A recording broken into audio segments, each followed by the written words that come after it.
तो उत्तराखंड की तमाम खबरों में आप सभी का स्वागत है। मैं हूं आपके साथ तहसीन फातिमा। आइए खबरों की ओर बढ़ते। देहरादून से खबर मिल रही है, कोविड टीका खत्म होने से 4 जिलों में टीकाकरण प्रभावित हुआ है। देहरादून, चमोली, नैनीताल, टिहरी जिले में टीकाकरण प्रभावित हुआ है। तो इस वक्त की अहम खबर आप तक पहुंचाई जा रही है। आज सीरम इंस्टीट्यूट से 1,38,000 वैक्सीन मंगाई गई थी और ऐसे में 4 जिलों में टीकाकरण प्रभावित हुआ है। प्रदेश में अब तक 10,96,000 लोगों को वैक्सीन की पहली डोज लग चुकी है। 1,77,000 फ्रंटलाइन वॉरियर्स और बुजुर्गों को दी गई दूसरी डोज। वैक्सीन आने में देरी नहीं, शाम तक वैक्सीन पहुंच जाएगी। स्वास्थ्य सचिव ने यह जानकारी दी है।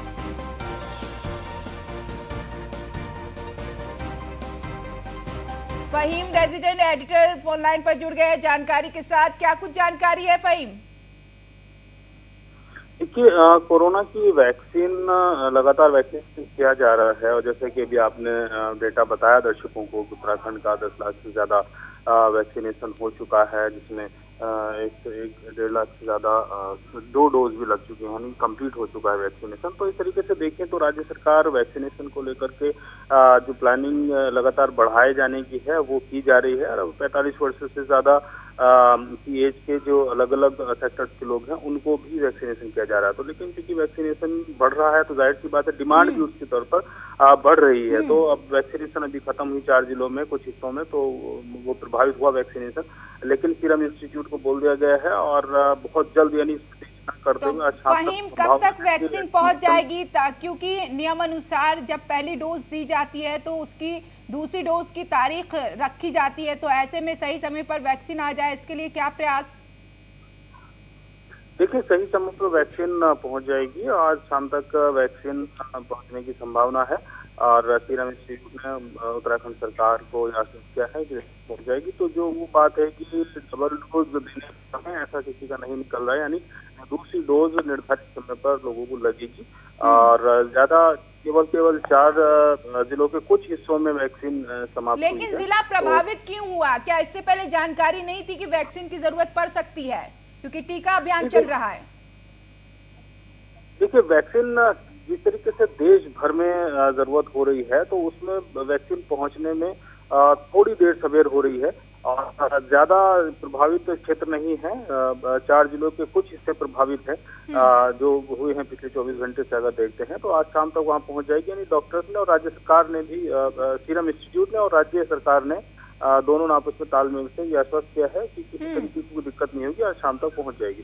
चलिए, वैक्सीन के लगाने वाले सेंटर की अगर बात किया जाए तो वहां पर व्यवस्थाएं कैसी देख पा रहे हैं? देखिए, शुरुआत में जब वैक्सीनेशन शुरू हुआ था तो उससे पहले ट्रायल और उसके बाद में जो शुरू हुआ तो एक स्मूथ संचालन देखने को मिला है। और अब वैक्सीनेशन का जो स्टेज है वो अब न केवल सेंटर्स यानी अस्पताल में ही रह गया है, अब इससे बाहर भी निकला है जो वैक्सीनेशन का प्रोसेस है। तो अब हम देख रहे हैं कि अलग अलग क्षेत्रों में जो सेंटर्स हैं वहां पर कैंप लगा करके भी वैक्सीनेशन किया जा रहा है। तो ये एक उस पहल का नतीजा है जिसमें वैक्सीनेशन बढ़ाने की सरकार ने कोशिश की है। तो लिहाजा अब वैक्सीन न केवल अस्पतालों में बल्कि अस्पताल की टीम के द्वारा अलग अलग जगहों पर कैंप करके, जिससे अगर हम उदाहरण के तौर पर इसको देख लेते हैं तो जैसे सचिवालय में कैंप किया गया, पूरे डॉक्टर्स की मॉनिटरिंग और पूरे व्यवस्थाएं बना करके, विधानसभा के कैंपस में अलग वैक्सीनेशन किया जा रहा है, नगर निगम में अलग वैक्सीनेशन किया जा रहा है, नगर निगम के कर्मचारियों के लिए और पत्रकारों के लिए नगर निगम में व्यवस्था की गई। तो अलग अलग ये जो अस्पतालों के बाहर कैंप किए जा रहे हैं पूरी टीम के द्वारा, तो ये इस बात का द्योतक है, इस बात का संकेत है कि वैक्सीनेशन अब बड़े स्तर पर हो रहा है धीरे धीरे और इसको बढ़ाया जा रहा है लगातार। बने रहिए फहीम तन्हा, आपके पास लौटेंगे। उधर सीपी भट्ट पर्यावरण और विकास केंद्र द्वारा आयोजित कार्यक्रम में मुख्यमंत्री तीरथ सिंह रावत ने लोक गायक नरेंद्र सिंह नेगी को केदार सिंह रावत पर्यावरण पुरस्कार से सम्मानित किया है। मुख्यमंत्री तीरथ सिंह रावत ने कहा है कि नरेंद्र सिंह नेगी अपने गीतों के माध्यम से उत्तराखंड की ऐतिहासिकता और प्रामाणिकता और पर्यावरण संरक्षण को लेकर उत्तराखंड को विशेष पहचान दिलाई है। ये सबके लिए गर्व की बात है कि उन्हें केदार सिंह रावत पर्यावरण पुरस्कार दिया जा रहा है। वहीं लोक गायक श्री नरेंद्र सिंह नेगी ने कहा है कि अपने गीतों के माध्यम से मैंने पर्यावरण चेतना से जागरूकता फैलाने का प्रयास किया है। गीतों के माध्यम से उत्तराखंड की संस्कृति, लोक परंपराओं एवं ऐतिहासिकता को उजागर करने का प्रयास किया। उन्होंने कहा है कि पर्यावरण संरक्षण के लिए जागरूकता के साथ इस दिशा में और प्रयास होने चाहिए। कार्यक्रम में बीडी सिंह, ओम प्रकाश भट्ट, गणेश खुगशाल मौजूद रहे।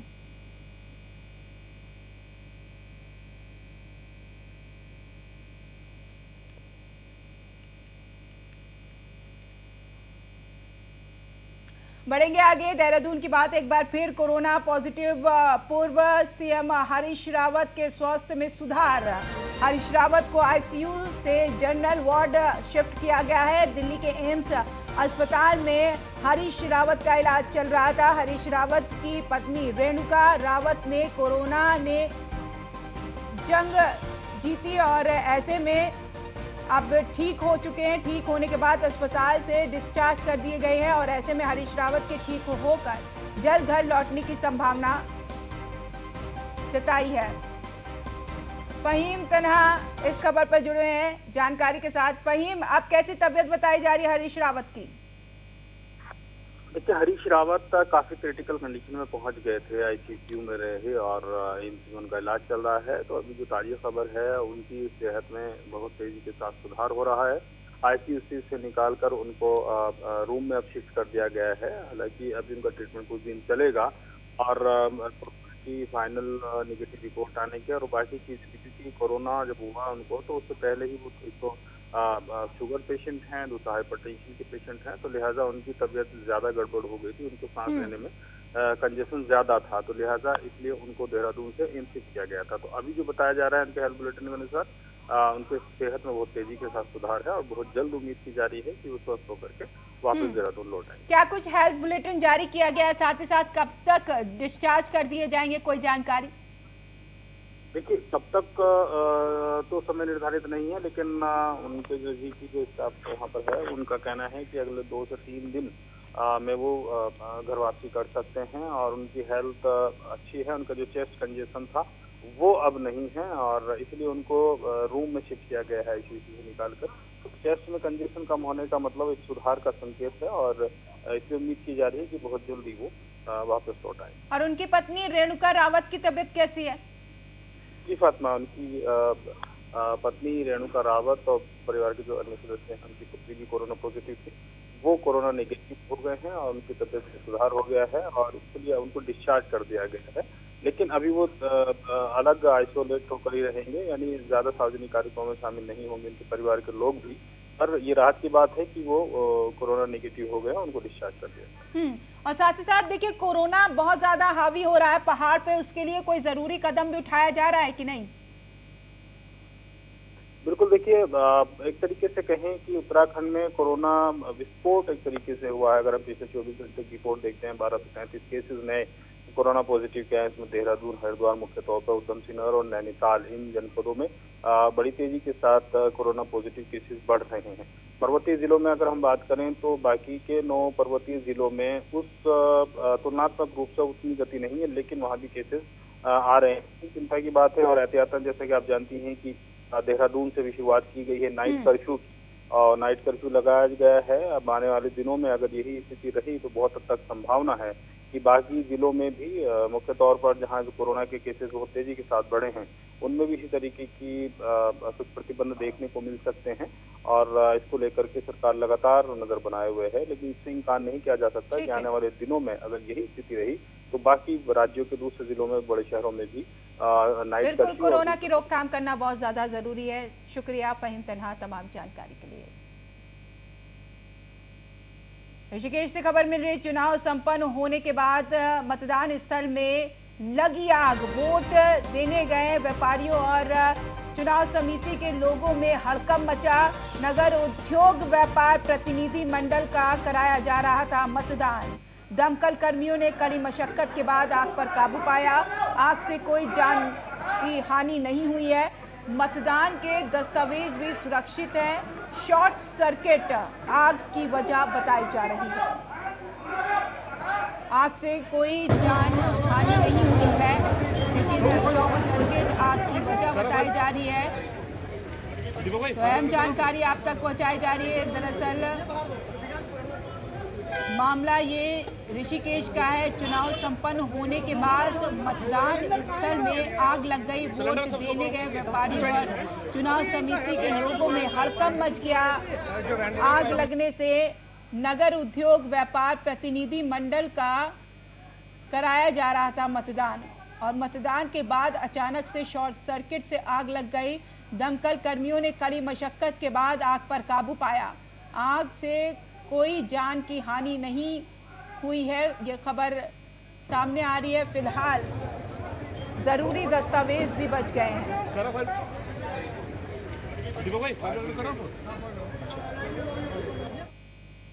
खबर मसूरी से। बीजेपी विधायक कुंवर प्रणव सिंह चैंपियन मसूरी पहुंचे।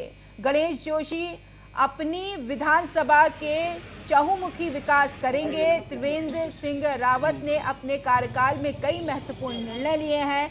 उत्तराखंड के रुड़की के खानपुर क्षेत्र के बीजेपी विधायक कुंवर प्रणव सिंह चैंपियन अपने परिवार के साथ मसूरी पहुंचे, जहां पर उन्होंने पत्रकारों से वार्ता करते हुए कहा कि मसूरी के खूबसूरती और वातावरण की तारीफ की। उन्होंने कहा कि जैसे ही उनको फुर्सत के लम्हे मिलते हैं वो मसूरी चले आते हैं। उन्होंने कहा है कि मसूरी विधायक गणेश जोशी उनके भाई की तरह हैं और आज वो उत्तराखंड सरकार में कैबिनेट मंत्री बने हैं और उनको पूरा विश्वास है कि वो प्रदेश के साथ अपनी विधानसभा का चहुमुखी विकास करेंगे।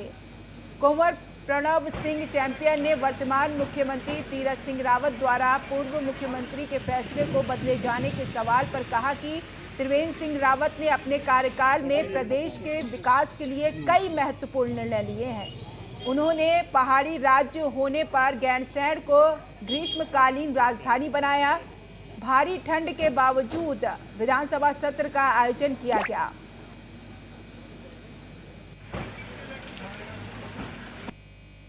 वो एक ऐसा स्थान उत्तराखंड का है जो अपनी एक अलग प्रभुत्व रखता है, चाहे अंग्रेज़ों का समय हो या स्वाधीनता के बाद की बात हो।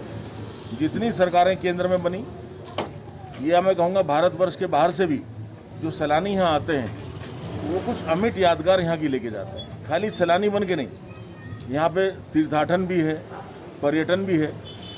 और हमारी देवभूमि जब से अस्तित्व में आई है, उत्तराखंड राज्य आया है, तो मेरी तो यही कामना रहती है कि ये दिन दुगने रात चौगुनी प्रगति करें।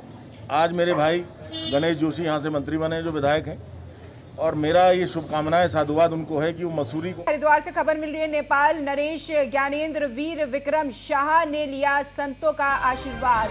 शाही स्नान के दिन डुबकी लगाएंगे ज्ञानेंद्र वीर विक्रम शाह। नेपाल के राजा ने दक्षिण काली मंदिर में विशेष पूजा अर्चना की है। नेपाल सम्राट शाह को निरंजनी अखाड़ा पहुंचकर साधु संतों से मुलाकात भी करेंगे। तो नरेश ज्ञानेंद्र वीर विक्रम शाह ने संतों का आशीर्वाद लिया। शाही स्नान के दिन डुबकी लगाएंगे ज्ञानेंद्र। तो तस्वीर आपके सामने है। दरअसल हरिद्वार में महाकुंभ चल रहा है और वहां पर कई विद्वान लोग पहुंच रहे हैं।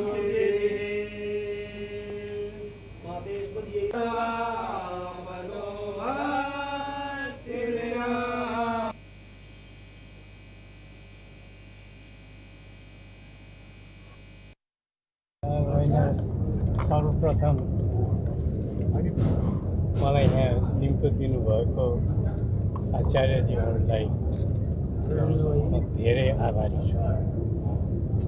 दुई देश बीचको सम्बन्ध जहिले पनि मैत्रीपूर्ण होस् र नेपालमा फेरि शान्ति छाओस्, धर्मको विजय होस् भन्ने कामना लिएर म आएको छु। महाराज जो है हमारे देश हमारे भारत और नेपाल के संबंध और बेहतर हो, उसके लिए जो है क्या चाहते हैं? माँ गंगा से प्रार्थना करेंगे कि बना रहे। जरूर जरूर म गर्छु। तो तो सुना आपने, वहां पर मीडिया के सामने भी बोलते हुए नजर आए, शाही स्नान भी करेंगे ज्ञानेंद्र वीर विक्रम शाह, और ऐसे में संतों का आशीर्वाद भी लिया है। वहां पर पहुंचकर पूजा अर्चना भी की और देशवासियों के लिए यहाँ पर उन्होंने कामनाएं भी की हैं। जी, सुमित सैनी संवाददाता लाइव जुड़ गए हैं इस खबर पर जानकारी के साथ। सुमित, ज्ञानेंद्र वीर विक्रम शाह पहुंचे हैं कुंभ में, क्या कुछ जानकारी? बिल्कुल, नेपाल रेस ज्ञानेंद्र हरिद्वार में पहुंचे हैं। यहाँ पर हरिद्वार में पहुंचकर यहाँ पर इन्होंने दक्षिण कालेश्वर मंदिर के यहाँ पे पूजा अर्चना की और पूजा अर्चना करने के बाद ये सब देहरादून और पूजा अर्चना करने के बाद ये आज ये सब देहरादून चलेंगे 2 दिवसीय दौरे पे, और कल निरंजनी अखाड़े के साथ शाही स्नान भी करेंगे।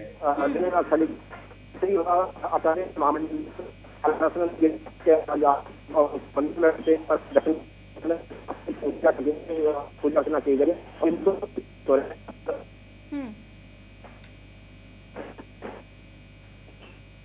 कितने दिनों तक रुकेंगे नेपाल नरेश वहां पर?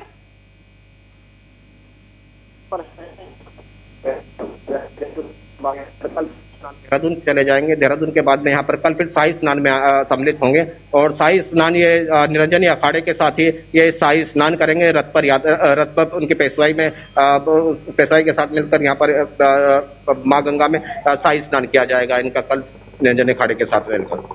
और ऐसे में भारत और नेपाल के रिश्ते को लेकर क्या कुछ उन्होंने कहा? अभी तो भारत और नेपाल के रिश्तों को इन्होंने बताया, इनका कहना था कि पुराने समय से ही भारत नेपाल से बड़े मधुर रहे हैं, लेकिन अब ये लोकतंत्र के इसको भी कि रिश्ते मधुर होने चाहिए, रिश्ते बिल्कुल ही क्योंकि एक ही चीज जगह है यहाँ पर, इसको सुधारने की बात के लिए यहाँ पर आज इन्होंने मंगल कामना पूजा अर्चना भी की है। देशवासियों के हित के लिए पूजा अर्चना भी की गई है। चलिए सुमित बने रहिए, आपके पास लौटेंगे। सुमित संवाददाता बने हुए हमारे साथ, हरिद्वार से खबर मिल रही है। कोविड नियमों के तहत संत लगाएंगे गंगा में डुबकी। 12 और 14 अप्रैल के शाही स्नान को लेकर लाखों श्रद्धालुओं को पहुंचने की उम्मीद है।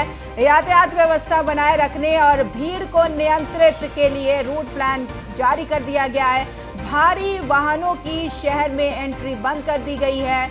देहरादून ऋषिकेश से आने वाले वाहन उत्तर हरिद्वार तक आएंगे। सहारनपुर से आने वाले भीड़ वाली पार्किंग तक जाएंगे। दिल्ली से आने वाले वाहन यहां पर दीक्षद्वीप तक जाएंगे। तो अहम जानकारी आप तक पहुंचाई जा रही है। सुमित सैनी लगातार जुड़े हुए हैं। सुमित, अब संत शाही स्नान की डुबकी लगाएंगे नियमों के अनुसार, जो कोविड-19 के नियम है उसका पालन करते हुए। बिल्कुल, कल शाही स्नान है। शाही स्नान के लिए को लेकर प्रशासन पूरी तरह से अब तैयार हो चुका है। उसके लिए क्योंकि शाही स्नान है, इस स्नान को लेकर देश के से श्रद्धालु यहाँ पर भी पहुंचते हैं और संत भी डुबकी लगाते हैं। हालांकि शाही स्नान पर जो हर की पौड़ी पर सिर्फ साधु संतों के लिए ही स्नान की अनुमति होगी, बाकी जो लोगों के लिए दूसरे घाटों पर ही स्नान कर पाएंगे। इसके लिए पूरी ट्रैफिक प्लान की व्यवस्था बना दी गई है, क्योंकि एकलीय रास्ता बनाया गया है। जिस रास्ते से लोग आएंगे उस रास्ते से वापस नहीं जाएंगे, वापसी का रास्ता दूसरा होगा। आने वाले दिल्ली की तरफ से आने वाले श्रद्धालुओं को उसके लिए एक अलग से पार्किंग बनाई गई है। देहरादून से आने वाले रास्तों के लिए अलग से पार्किंग बनाई गई है। नजीबाबाद होते हुए जो आने वाले श्रद्धालु उनके लिए अलग से पार्किंग बनाई गई है। और पार्किंग के पास में जो घाट है उन्हीं घाटों पर स्नान करने के लिए लोगों को कहा भी जा रहा है, क्योंकि आस्था का ऐसा महापर्व है जिसमें सभी सम्मिलित होना चाहते हैं और जगह जगह पहुंचने की कोरोना के साये में जो महाकुंभ है, तो इसके चलते जो SOP जारी की गई है, जो भी कोई भी श्रद्धालु हरिद्वार आएगा तो उसको अपनी RT-PCR की नेगेटिव रिपोर्ट 24 घंटे पुरानी उसको लेके आना होगा और रजिस्ट्रेशन करने के बाद ही हरिद्वार में उनको अनुमति जाएगी। बॉर्डरों पे लोगों को रोका जा रहा है, जो लोग जांच नहीं करा के आ रहे हैं, नेगेटिव रिपोर्ट नहीं लेकर आ रहे, उनको वापस भी भेजा जा रहा है कहीं ना कहीं। और सभी जो घाट है, उन्हीं घाटों पर भी जो कोविड को देखते हुए यहाँ पर रैंडमली जांच भी की जाएगी और अलग अलग बूथ बनाए गए हैं। कई प्राइवेट साफ तौर पर देखी जा रही है, आना तो अलाउड है, लेकिन कोविड-19 की नेगेटिव रिपोर्ट लेकर आना बहुत ज्यादा जरूरी, तभी एंट्री मिलेगी। शुक्रिया सुमित सैनी तमाम जानकारी के लिए। डोईवाला पर्वतीय इलाकों में पेयजल संकट से ग्रामीण परेशान हैं। हजारों की आबादी को पेयजल की समस्या से जूझना पड़ रहा है। अपने खर्च पर टैंकरों से पानी की आपूर्ति कर रहे हैं ग्रामीण। दूर दराज से विषम परिस्थितियों में पानी लाने को मजबूर हैं। ग्रामीणों की समस्या पर कोई ध्यान नहीं दे रहा है, पेयजल विभाग भी ध्यान नहीं दे रहा है। तो अहम जानकारी आप तक पहुंचाई जा रही है। डोईवाला की ये तस्वीर है, पेयजल की समस्या से ग्रामीण जूझ रहे हैं। दूर दराज से ये पानी लाते हैं, तभी जाके इनकी पानी की आपूर्ति होती है। हमारे घर में पूरे ग्राम सभा में पानी नहीं आ रहा है, काफ़ी समय से किल्लत चल रही है। घर घर में पानी की समस्या है और मैंने भी खुद टैंकर मंगाया है। मैं विभाग से चाहती हूँ कि प्लीज़ 4-5 टैंकर कम से कम एक दिन में भिजाए जाए, ताकि ये समस्या कम हो, क्योंकि स्रोत में पानी नहीं है तो वो लोग भी हमें पानी कहाँ से देंगे। इसलिए प्लीज़ हमारी ये रिक्वेस्ट है कि आप उसे समस्या को सुने और घर घर पानी पहुँचाए टैंकर से, ताकि ये समस्या थोड़ा दूर हो। इसी के साथ इस बुलेटिन में इतना ही। आप बने रहिए न्यूज़ 1 इंडिया के साथ। नमस्कार।